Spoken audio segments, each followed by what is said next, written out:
आज का ये एपिसोड शुरू करने से पहले एक छोटी सी बात। क्या आप भी अपना पॉडकास्ट बनाने की सोच रहे हैं? तो एंकर ट्राई कीजिए।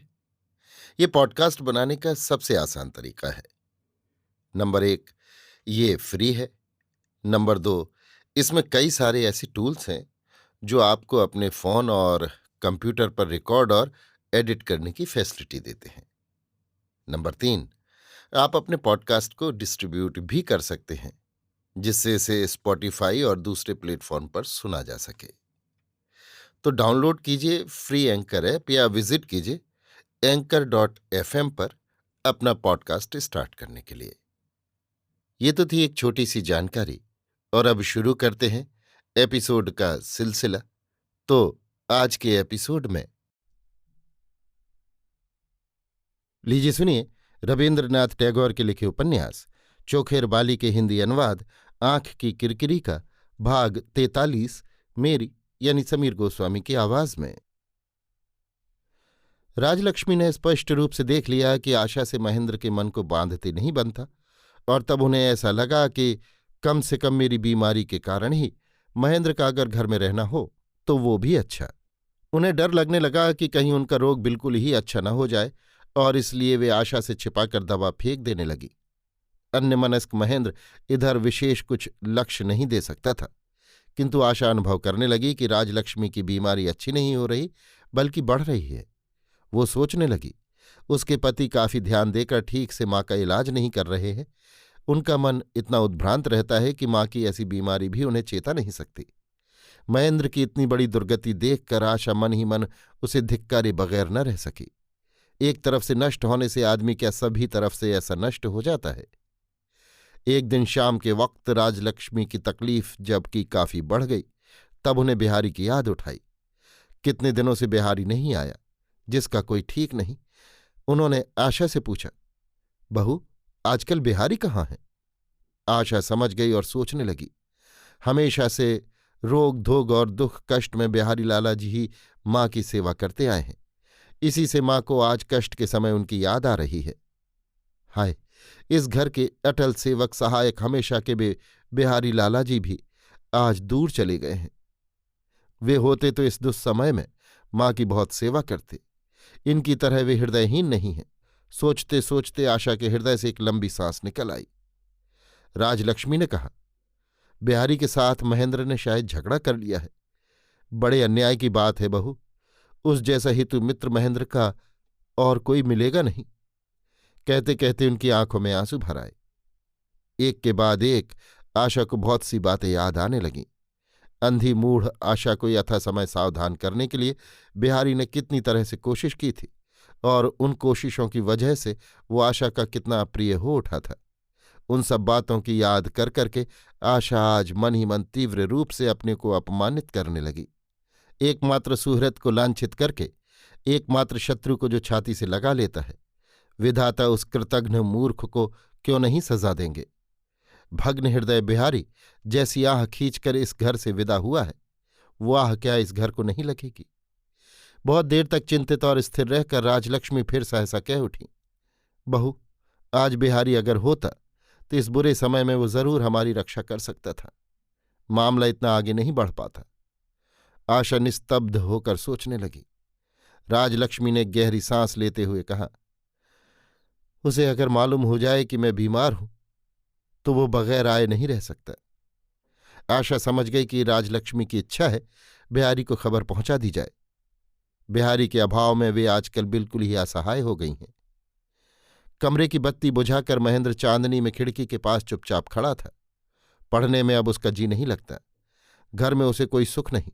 जो अपने परम आत्मीय हैं, उनके साथ सहज स्वाभाविक संबंध दूर हो जाने पर भी उन्हें गैरों की तरह आसानी से छोड़ा नहीं जा सकता, और न प्रियजनों की तरह आसानी से अपनाया ही जा सकता है।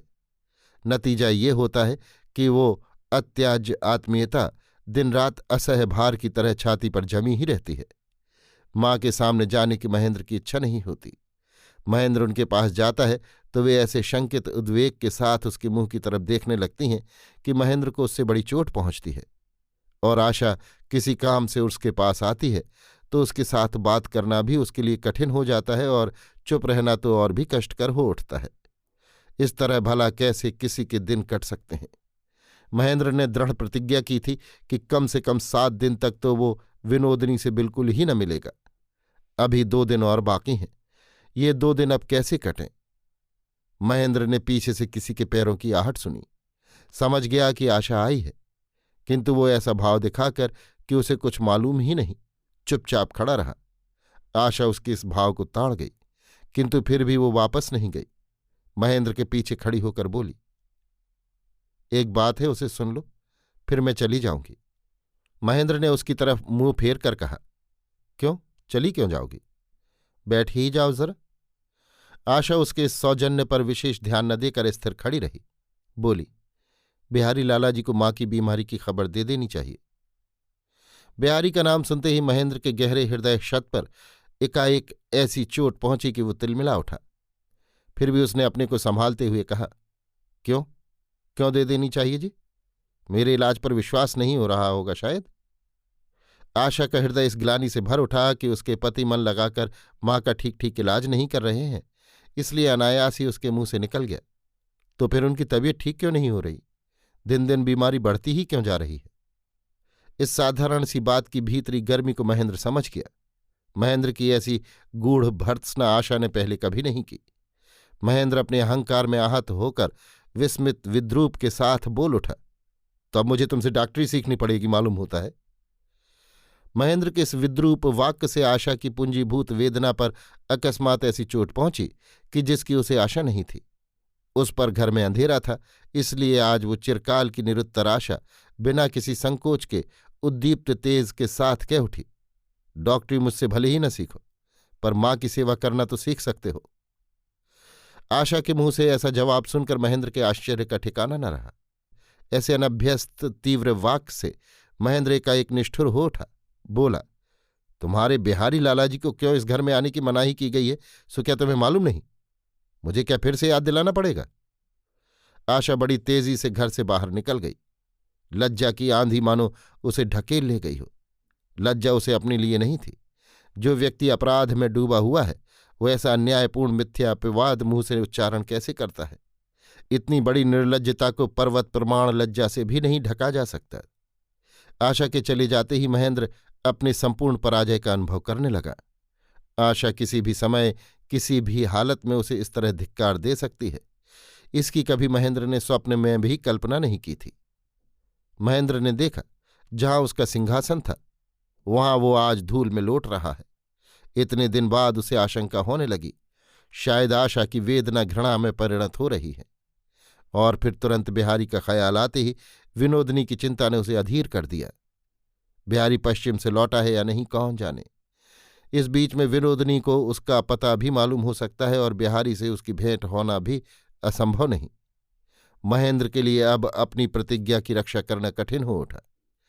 रात को राजलक्ष्मी की तकलीफ ज्यादा बढ़ गई, उनसे रहा नहीं गया।